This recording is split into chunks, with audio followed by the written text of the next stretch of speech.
मित्रों, आइए सुनते हैं एक अद्भुत कहानी, माँ का कम्बल। मित्रों, सर्दियों के मौसम में एक बूढ़ी औरत अपने घर के कोने में ठंड से तड़प रही थी। जवानी में उसके पति का देहांत हो गया था। घर में एक छोटा बेटा था। बेटे के उज्जवल भविष्य के लिए उसकी माँ घर घर जाकर काम किया करती थी। काम करते करते थक जाती थी, लेकिन फिर भी आराम नहीं करती थी। हमेशा एक बात याद करके फिर काम में लग जाती थी कि जिस दिन उसका बेटा लायक हो जाएगा तब वो आराम करेगी। और देखते ही देखते समय बीत गया। माँ बूढ़ी हो गई और बेटे को एक अच्छी नौकरी मिल गई। कुछ समय बाद बेटे की शादी भी कर दी गई और एक बच्चा भी हो गया। अब बूढ़ी माँ बहुत खुश थी कि उसके जीवन का सबसे बड़ा सपना पूरा हो गया। अब उसका बेटा लायक हो गया। अब उसका बेटा उसकी हर ख्वाहिश पूरी करेगा। लेकिन ये क्या, बेटे और बहू के पास तो माँ से बात करने तक का वक्त नहीं होता था।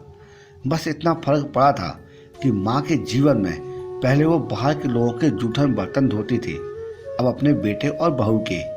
पहले वो बाहर के लोगों के कपड़े धोती थी, अब अपनी बहू और बेटे के। फिर भी वो खुश थी क्योंकि औलाद उसकी थी। मित्रों, सर्दियों का मौसम आ गया। एक टूटी चारपाई पर घर के बिल्कुल बाहर वाले कमरे में एक फटे कम्बल में सिमट कर माँ लेटी थी और सोच रही थी कि आज बेटा आएगा तो उसे कहूँगी कि तेरी माँ को ठंड बहुत लगती है, मुझे एक नया कम्बल लाके दे दे। शाम को बेटा घर आया तो माँ ने बोला, बेटा ठंड बहुत है और मुझे ठंड बहुत लगती है। और बात ठंड की नहीं है, मैं बूढ़ी हो गई हूँ, इसलिए मेरे शरीर में जान नहीं है। इस फटे कम्बल में ठंड रुकती नहीं है। बेटा कल एक नया कम्बल लाके दे दे।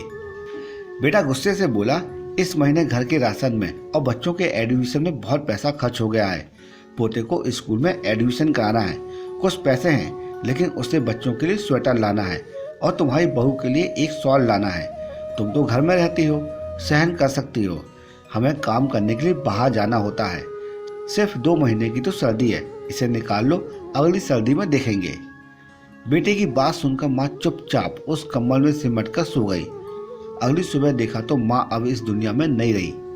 बेटे ने सबको खबर कर दी, माँ अब इस दुनिया में नहीं है। सभी रिश्तेदार, दोस्त, पड़ोसी इकट्ठा हो गए और बेटे ने माँ की अंतिम यात्रा में कोई भी कमी नहीं छोड़ी। माँ की बहुत बढ़िया अर्थी सजाई गई, बहुत महंगा शॉल भी ओढ़ाया गया। सारी दुनिया माँ के अंतिम संस्कार को देखकर कह रही थी, हमें भी हर जन्म में भगवान ऐसा ही बेटा दे।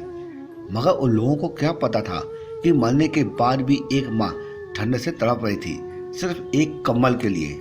मित्रों, अगर आपके माँ बाप आपके साथ हैं तो आप बहुत ही भाग्यशाली हैं। आज आप जो कुछ भी हो उन्हीं की मेहनत और आशीर्वाद से हो।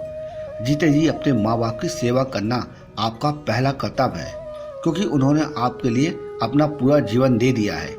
अपने माता पिता को जीते जी इज्जत करें और उनका कहना माने।